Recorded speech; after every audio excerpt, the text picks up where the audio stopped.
When I found myself on my feet, I looked about me, and must confess, I never beheld a more entertaining prospect.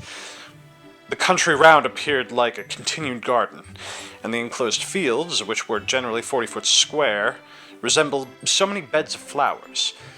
These fields were intermingled with woods of half a stang, and the tallest trees, as I could judge, appeared to be 7 foot high. I viewed the town on my left hand, which looked like the painted scene of a city in a theater. I had been for some hours extremely pressed by the necessities of nature, which was no wonder, it being almost 2 days since I last disburdened myself. I was under great difficulties between urgency and shame. The best expedient I could think on was to creep into my house, which I accordingly did, and shutting the gate after me, I went as far as the length of my chain would suffer, and discharged my body of that uneasy load. But this was the only time I ever was guilty of so uncleanly an action, for which I cannot but hope the candid reader will give some allowance after he hath maturely and impartially considered my case, and the distress I was in.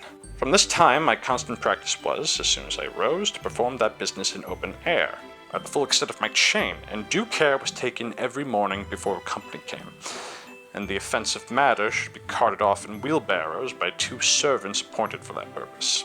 I would not have dwelt so long upon a circumstance that perhaps at first sight might appear not very momentous, if I had not found it necessary to justify my character in point of cleanliness to the world, which I am told some of my maligners have been pleased upon this and other occasions to call in question. When this adventure was at an end, I came back out of my house, having occasion for fresh air. The Emperor was already descended from the tower, and advancing on horseback towards me, which had like to have cost him dear, for the beast, although very well trained, yet wholly unused to such a sight, which appeared as if a mountain moved before him, reared up on his hinder feet. But that prince, who was an excellent horseman, kept his seat, until his attendants ran in, and held the bridle, while his majesty had time to dismount. When he alighted, he surveyed me round with great admiration, but kept beyond the length of my chains. He ordered his cooks and butlers, who were already prepared, to give me victuals and drink, which they pushed forward in a sort of vehicles upon wheels until I could reach them. I took these vehicles, and soon emptied them all. 20 of them were filled with meat, and 10 with liquor. Each the former afforded me 2 or 3 good mouthfuls, and I emptied the liquor of 10 vessels, which was contained in earthen vials, into one vehicle, drinking it all at a draught. And so I did with the rest. The Empress and young princes of the blood of both sexes, attended by many ladies, sat at some distance in their chairs. But upon the accident that happened to the Emperor's horse, they alighted and came near his person, which I am now going to describe. He is taller by almost the breadth of my nail than any of his court, which alone is enough to strike an awe into his beholders. His features are strong and masculine, with an Austrian lip and arched nose. His complexion olive, his countenance erect, his body and limbs well proportioned, all his motions graceful, and his deportment majestic. He was then past his prime, being 28 years and 3/4 old, of which he had reigned about 7 in great felicity and generally victorious. For the better convenience of beholding him, I lay on my side, so that my face was parallel to his, and he stood but 3 yards off. However, I have had him since many times in my hand, and therefore cannot be deceived in the description. His dress was very plain and simple, and the fashion of it between the Asiatic and the European. But he had on his head a light helmet of gold, adorned with jewels and a plume on the crest. He held a sword drawn in his hand to defend himself if I should happen to break loose. It was almost 3 inches long. The hilt and scabbard were gold enriched with diamonds. His voice was shrill, but very clear and articulate, and I could distinctly hear it when I stood up. The ladies and courtiers were all most magnificently clad, so that the spot they stood upon seemed to resemble a petticoat spread on the ground, embroidered with figures of gold and silver. His Imperial Majesty spoke often to me, and I returned answers, but neither of us could understand a syllable. There were several of his priests and lawyers present, as I conjectured by their habits, who were commanded to address themselves to me, and I spoke to them in as many languages as I had the least smattering of, which were High and Low Dutch, Latin, French, Spanish, Italian, and lingua franca, but all to no purpose. After about 2 hours the court retired, and I was left with a strong guard, to prevent the impertinence, and probably the malice, of the rabble, who were very impatient to crowd about me as near as they durst, and some of them had the impudence to shoot their arrows at me as I sat on the ground by the door of my house, whereof one very narrowly missed my left eye. But the colonel ordered 6 of the ringleaders to be seized, and thought no punishment so proper as to deliver them bound into my hands, which some of his soldiers accordingly did, pushing them forwards with the butt ends of their pikes into my reach. I took them all in my right hand, put 5 of them into my coat pocket, and as to the 6th, I made a countenance as if I would eat him alive. The poor man squalled terribly, and the colonel and his officers were in much pain, especially when they saw me take out my penknife. But I soon put them out of fear, for, looking mildly, and immediately cutting the strings he was bound with, I set him gently on the ground, and away he ran. I treated the rest in the same manner, taking them one by one out of my pocket, and I observed both soldiers and people were highly obliged at this mark of my clemency, which was represented very much to my advantage at court. Towards the night, I got with some difficulty into my house, where I lay on the ground and continued to do so about a fortnight, during which time the emperor gave orders to have a bed prepared for me. 600 beds of the common measure were brought in carriages and worked up in my house, and 150 of their beds sewn together made up the breadth and length, and these were 4 double, which however kept me but very indifferently from the hardness of the floor, which was of smooth stone. By the same computation, they provided me with sheets, blankets, and coverlets, tolerable enough for one who had been so long inured to hardships as I. As the news of my arrival spread through the kingdom, it brought prodigious numbers of rich, idle, and curious people to see me, so that the villages were almost emptied, and great neglect of tillage and household affairs must have ensued, if His Imperial Majesty had not provided by several proclamations and orders to state against this inconveniency. He directed that those who had already beheld me should return home, and not presume to come within 50 yards of my house without license from court, whereby the secretaries of state got considerable fees.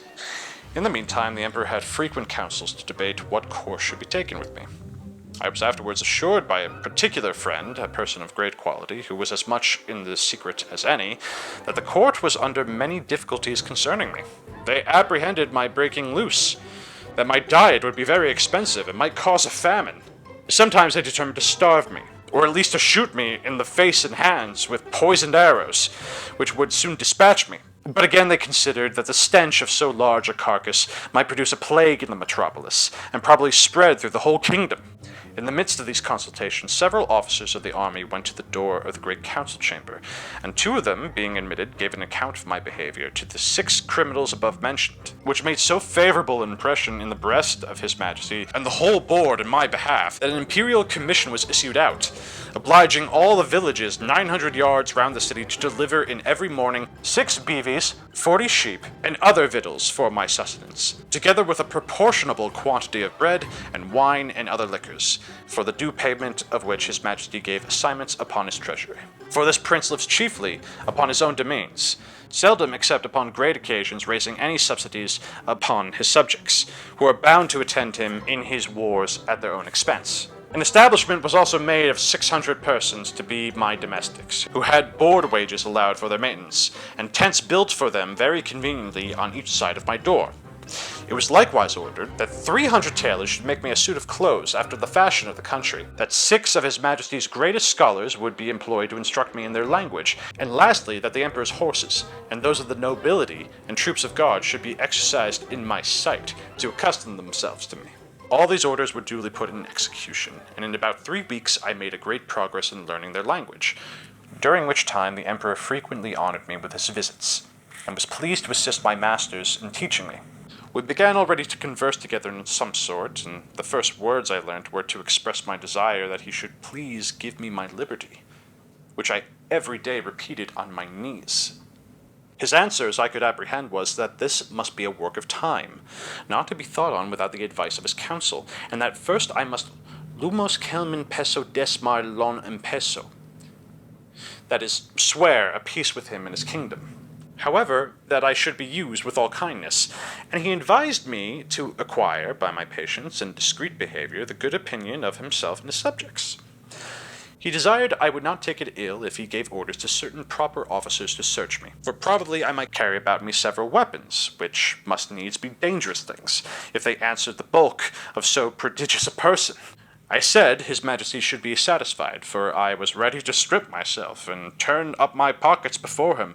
This I delivered part in words and part in signs. He replied that by the laws of the kingdom I must be searched by 2 of his officers, that he knew that this could not be done without my consent and assistance, that he had so good an opinion of my generosity and justice as to trust their persons in my hands, that whatever they took from me should be returned when I left the country, or paid for at the rate which I would set upon them. I took up the 2 officers in my hands, put them first into my coat pockets, and then into every other pocket about me, except my 2 fobs, and another secret pocket which I had no mind should be searched, wherein I had some little necessaries of no consequence to any but myself. In one of my fobs there was a silver watch, and in the other a small quantity of gold in a purse. These gentlemen, having pen, ink, and paper about them, made an exact inventory of everything they saw, and when they had done, desired I would set them down, that they might deliver it to the emperor. This inventory I afterwards translated into English, and is word for word as follows. Imprimis. In the right coat pocket of the great Man Mountain, for so I interpret the words quinbus flestrin, after the strictest search we found only one great piece of coarse cloth, large enough to be a footcloth for your Majesty's chief room of state. In the left pocket we saw a huge silver chest, with a cover of the same metal, which we, the searchers, were not able to lift. We desired it should be opened, and one of us, stepping into it, found himself up to the mid-leg in a sort of dust, some part whereof flying up to our faces, set us both a-sneezing for several times together. In his right waistcoat pocket we found a prodigious bundle of white thin substances folded one over another about the bigness of 3 men, tied with a strong cable, and marked with black figures, which we humbly conceived to be writings, every letter almost half as large as the palm of our hands. In the left there was a sort of engine, from the back of which were extended 20 long poles, resembling the palisadoes before your Majesty's court, wherewith we conjecture the Man Mountain combs his head, for we did not always trouble him with questions, because we found it a great difficulty to make him understand us. In the large pocket on the right side of the middle cover, so I translate the word ranfou by which they mean my breeches, we saw a hollow pillar of iron, about the length of a man, fastened to a strong piece of timber, larger than a pillar, and upon one side of the pillar were huge pieces of iron sticking out, cut into strange figures, which we know not what to make of. In the left pocket another engine of the same kind. In the smaller pocket on the right side were several round flat pieces of white and red metal of different bulk. Some of the white, which seemed to be silver, were so large and heavy that my comrade and I could hardly lift them. In the left pocket were 2 black pillars irregularly shaped. We could not, without difficulty, reach the top of them as we stood at the bottom of his pocket. One of them was covered and seemed all of a piece, but at the upper end of the other there appeared a white round substance about twice the bigness of our heads. Within each of these were enclosed a prodigious plate of steel, which by our orders we obliged him to show us, because we apprehended they might be dangerous engines. He took them out of their cases and told us that in his own country his practice was to shave his beard with one of these, and to cut his meat with the other. There were 2 pockets which we could not enter. These he called his fobs. There were 2 large slits cut into the top of his middle cover, but squeezed closed by the pressure of his belly. Out of the right fob hung a great silver chain with a wonderful kind of engine at the bottom. We directed him to draw out whatever was at the end of that chain, which appeared to be a globe, half silver and half of some transparent metal, for on the transparent side we saw certain strange figures, circularly drawn, and thought we could touch them until we found our fingers stopped by that lucid substance. He put his engine to our ears, which made an incessant noise like that of a water-mill, and we conjecture it is either some unknown animal or the god that he worships. But we are more inclined to the latter opinion, because he assured us, if we understood him right, for he expressed himself very imperfectly, that he seldom did anything without consulting it. He called it his oracle. He said that it pointed out the time for every action of his life. From the left fob he took out a net almost large enough for a fisherman, but contrived to open and shut like a purse, and served him for the same use. We found therein several massy pieces of yellow metal, which, if they be of real gold, must be of immense value.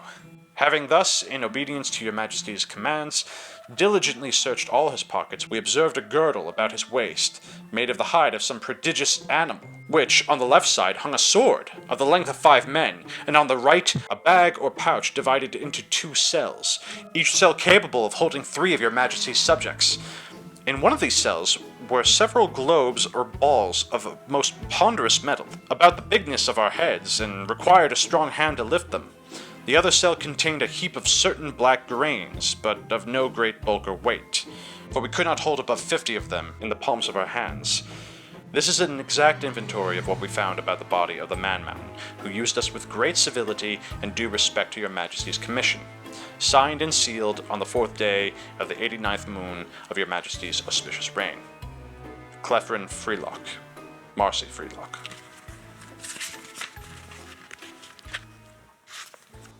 When this inventory was read over to the Emperor, he directed me to deliver up the several particulars.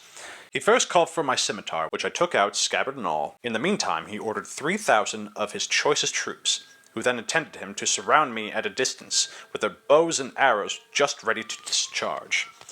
But I did not observe it, for my eyes were wholly fixed upon his Majesty. He then desired me to draw my scimitar, which, although it had some rust by the sea-water, was in most parts exceedingly bright. I did so, and immediately all the troops gave a shout between terror and surprise, for the sun shone clear, and the reflection dazzled their eyes as I waved the scimitar to and fro in my hand. His Majesty, who was a most magnanimous prince, was less daunted than I could expect. He ordered me to return it into the scabbard and cast it on the ground as gently as I could, about 6 foot from the end of my chain.